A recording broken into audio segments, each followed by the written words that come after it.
बिहार की राजनीति के किंग मेकर नीतीश कुमार को माना जाता है और जिस प्रकार से 2024 के लोकसभा का चुनाव हुआ और जो परिणाम आए, जहानाबाद की सीट सबसे हॉट सीट थी और अरुण कुमार का मुकाबला बिहार के बड़े धुरंधर नीतीश कुमार, लालू यादव, तेजस्वी यादव से था। और जिस प्रकार से जहानाबाद का जो रिजल्ट आया, जिसमें कहीं ना कहीं बड़े बड़े धुरंधरों को अरुण कुमार ने पानी पिलाने का काम किया।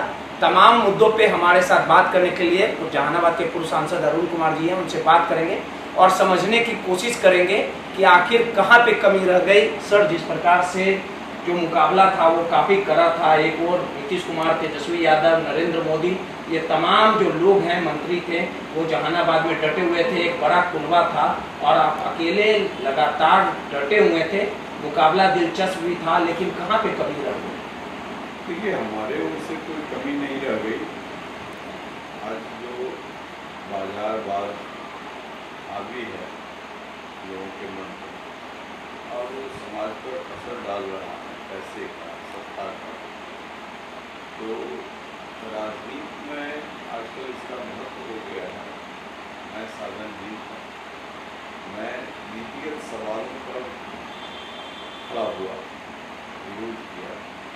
क्योंकि एक तो पहली बात है कि वह जहानाबाद, वहाँ से लोगों ने सैक्रिफाइस किया है, राजनीति की उर्वरा भूमि है। कई दूसरे क्षेत्रों से भी जाकर वहाँ से राजनीति करते हैं और उनको सम्मान मिलता है। उस जगह पर एक ऐसे आदमी को नीतीश कुमार ने अपने अहंकार की पुष्टि के लिए प्रतिनिधि बनाया, जो 1640 करोड़ के एम्बुलेंस घोटाले में, और उस व्यक्ति के लिए जो मंत्री ये बार बार कह रहे थे कि इन्होंने कोरोना काल में ऑक्सीजन बेची, जो व्यक्ति यह बोल रहे थे कि ये एक्सपायरी दवाओं का प्रयोग एम्बुलेंस के माध्यम से, तो ऐसे जो जीवन के साथ खिलवाड़ करने वाले लोग, दलित, शोषित, गरीब, पिछड़ा, अति पिछड़ा समाज के गरीब बच्चे, बूढ़े दम तोड़ दिए, उसका भरपाई कौन करे? और इस तरह की शक्तियाँ यदि दोबारे फिर वहाँ का प्रतिनिधित्व करे तो यह कलंक था जहानाबाद। तो इस कलंक को मिटाने के लिए मैंने संकल्प लिया कि ऐसे व्यक्ति को अहंकार में दे दिया है। लड़ाई दिलचस्प हुई, लेकिन फिर बिहार में जो सत्ता दल, जो भ्रष्टाचारियों को संरक्षित कर नीतीश कुमार के नेतृत्व में इतने कुकर्म हुए हैं, और इसका संरक्षण नीतीश कुमार को चाणक्य कहा जाता है। चाणक्य कभी सत्ता के लिए नहीं, नीति के लिए लड़ते। अब चाणक्य की परिभाषा भी बदल दी गई, तो ये सत्ता में बने रहने के लिए कोई कुकर्म कर सकते हैं, यह बात तय है। लेकिन लड़ाई अंतिम मोड़ तक रही और जिस प्रकार से आप बता रहे हैं कि दो दिन में यह परिवर्तन हुआ। सत्ता के शीर्ष पर बैठे लोग वहाँ झोला लेकर के, झोला और झोला, ये नीतीश का चोला, ये इक्विलिब्रियम बना, झोला झोला, नीतीश का चोला। यानी कई मंत्री, दबंग लोग, जो लोगों के अस्तित्व को मिटाने वाले लोग हैं, ऐसी शक्तियाँ वहाँ उतरी थी। और उसमें सत्ता से जो लाभ लेने वाले लूट के हिस्सेदार हैं, कुछ ठेकेदार, वो उसमें शामिल थे। तो सवाल है कि आज गरीबी है, भुखमरी है, पैसे का प्रभाव हो जाता है, तो हर एक जगह पैसे का प्रयोग हुआ और प्रयोग से टूटा। लेकिन जो 29 तारीख को सड़क पर जो नौजवान थे, वही 86,000 मत अरुण कुमार के साथ है।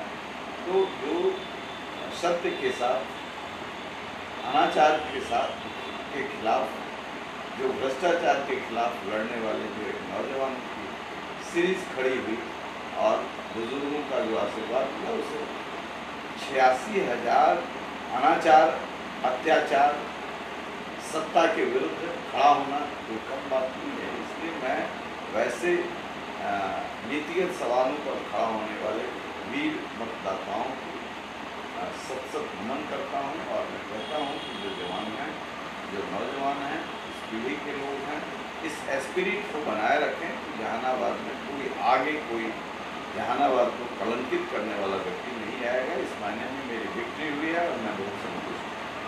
नीतीश कुमार जी को कॉलेज की बात करते हैं और जिस प्रकार से आप आरोप लगा रहे हैं कि चंदेश्वर चंद्रवंशी पर गंभीर आरोप है, घोटाला की बात करी जाए, लेकिन जिस प्रकार से उन्हीं को टिकट दिया गया, चुनावी मैदान में भी कूदे, एक तरफ सुरेंद्र यादव भी थे, राजद का पूरा महागठबंधन का इंडिया गठबंधन का पूरा था और 86,000 वोट आना अपने आप में कहीं ना कहीं एक बड़ा समर्थन कहा जा सकता है।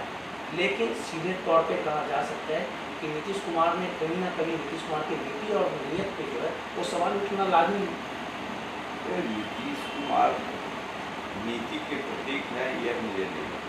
जब तक थे, जब तक जॉर्ज फर्नांडिस का हाथ था, कवच था, तो शुद्धता के साथ राजनीति करते।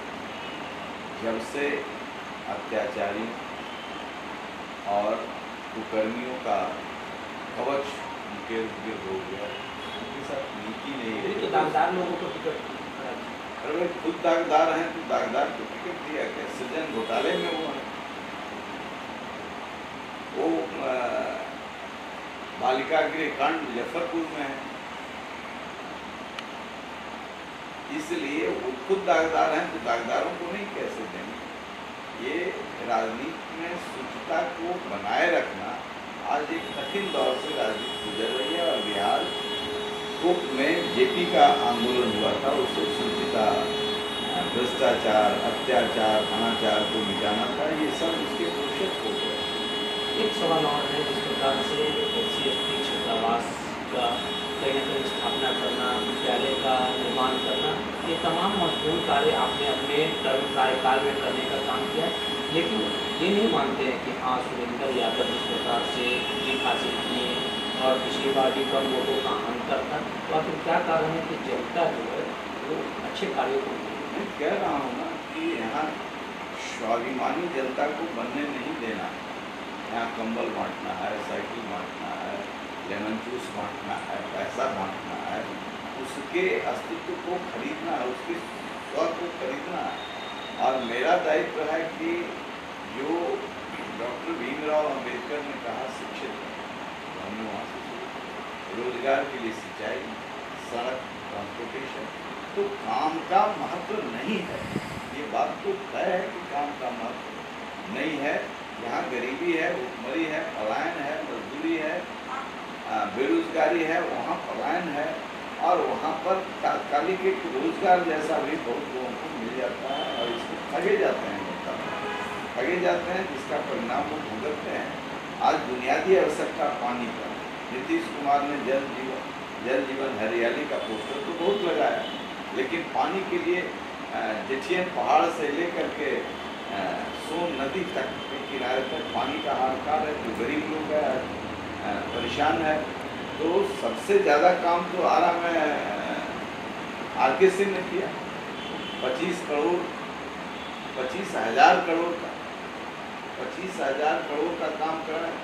फेस लिफ्टिंग हो गई, टर्न अराउंड हो गया भोजपुर। नतीजा क्या हुआ? कौन क्रांतिकारी? से बात हुई, इसलिए काम का कोई मतलब नहीं है, काम का कोई मतलब नहीं। बिहार के राजनीति के कई दिग्गजों से हमारी बात हुई, चुनाव परिणाम आने के बाद जहानाबाद पे टॉपिक पे बात हुआ, भले ही वो आपके विरोधी हो, मतलब दल के आधार पे विरोधी हो, लेकिन उन्होंने ये सीधे तौर पे माना कि कहीं ना कहीं जहानाबाद में अरुण कुमार अपने बलबूते जो बाकी कैंडिडेट थे उनको पानी पिलाते। कितना लोग पानी पिए या नहीं पिए, हमारा जो उद्देश्य था कि ऐसे जिसमें 4-4, 5-5 मंत्री वही चुनिया मारे हुए थे और वो समझते थे कि हम सबको कवाड़ देंगे, तो जहानाबाद की जनता स्वाभिमान के साथ खड़ी रही। और सड़कों पर जिस तरीके से उतरी थी, यदि पैसे का प्रयोग, सत्ता का प्रयोग नहीं किया जाता, मुखिया लोगों को डराया गया, बुला करके धमकाया गया। ये चुनाव आयोग को भी मैंने लिखा, ये सब हो रहा है। ये गोविंदपुर में एक घर में बैठ के मंत्री लोग, 2 चौधरी वहाँ बैठे हुए थे। चौधरी का मतलब आप समझते हैं, 2 चौधरी बैठे हुए थे। एक चौधरी तो काफ़ी होता है, चौधराहट के लिए, उसमें 2-2 चौधरी बैठे हुए। तो इन चौधरियों के बावजूद भी जनता ने इन चौधरियों को नकारा और हमको भी जगह दिया और कहा कि हम आपके साथ खड़े हैं, आपका जो ये शुचिता की लड़ाई है राजनीति में, इसके साथ खड़े हैं। तो ये बड़ा मेरे लिए आत्मसंतुष्ट। एक आखिरी सवाल है, जो 2019 में जिस दम और जिस बहुमत के साथ भाजपा जिन सीटों के साथ अकेले अपने दम पे सरकार बनाई थी, लेकिन इस बार कहीं ना कहीं मोदी को भी मुँह की खानी पड़ी, काफ़ी सीटों का अंतर रहा और ये आकलन किया जा रहा है कि आने वाले दिनों में नीतीश कुमार या चंद्रबाबू नायडू फिर कुछ महीनों में पलटी मारते और कहीं ना कहीं जो वर्तमान एनडीए की सरकार फिर से प्रधानमंत्री नरेंद्र मोदी बैठे, उनकी कुर्सी जो है वो कमजोर रहेगी। आपको लगता है कि नीतीश कुमार जा सकते हैं इंडिया में? भाई नीतीश कुमार इसी पलटू है, ये तो उनके लिए एक विशेषण हो गया। उनके लिए क्या विषय है, वो तो हैं ब्लैक बार्गेनर, अच्छे हैं, ब्लैकमेल करेंगे, लेकिन मैं नहीं समझता हूँ कि नरेंद्र मोदी ब्लैक होने वाले हैं। वो जो इशूज़ है उस पर नरेंद्र मोदी का जो मैं परफॉर्मेंस देख रहा हूँ और जो कालखंड में मैंने देखा है, वह कुछ सवालों पर समझौता करने वाले नहीं है। ये जरूर है कि ये 12 जीत गए नरेंद्र मोदी के छाता ओढ़ करके। अब जब जब छाता उड़ाता है तब तक ये लंबा हो जाते हैं। इनका तो समाप्ति होने वाला था, तो फिर छाता ओढ़ लिए भाजपा का और ओढ़ करके कदम ताल कर रहे हैं। अब नरेंद्र मोदी समझे हम क्या है, हम तो नीतीश कुमार के अराजक चिंतन के खिलाफ हैं और हम लड़ेंगे अंतिम सांस तक। हमारे ऊपर तो कितना केस करवाया नीतीश कुमार। हम इनको जब सड़क पर ही टहल रहे थे, कल्पना नहीं करते थे, लेकिन उस दिन साथ हैं 12 साल अपनी जवानी लगाई है। तो मैं तो तब तक लड़ूंगा जब तक इनको सत्ता से बाहर नहीं। बधाई है और प्रगति करें। जहानाबाद में बिहार के राजनीतिक शुचिता की लड़ाई, जहानाबाद के लिए जहानाबाद से मैंने शुरुआत किया। वहाँ के नौजवानों ने साथ दिया। जहानाबाद मेरा गृह जिला है, इसलिए हम कहीं भी राजनीति करते हैं तो अपने गांव पर, अपने जिले पर मुझे स्वाभिमान है। गर्व है इस बात का कि 86,000 मतदाताओं ने मेरे साथ इतने अराजक तत्वों से अकेले लड़ने के बाद भी उन्हीं की ताकत ने मुझे वो संतुष्टि दिलाई। सीधे तौर आगे लड़ाई जारी। सीधे तौर पे पूर्व सांसद अरुण कुमार जी थे और जिस प्रकार से परिणाम जहानाबाद के हैं 86,000 कुल इनको मत आया है, लेकिन इन्होंने सीधे तौर पे ऐलान किया है कि नीतीश कुमार के खिलाफ आर पार की लड़ाई और बिहार के विकास के लिए, बदलाव के लिए जो लड़ाई रहेगी वो अंतिम सांस तक चलेगी। कैमरामैन रोशन के साथ रोहित, नटराज, पटना।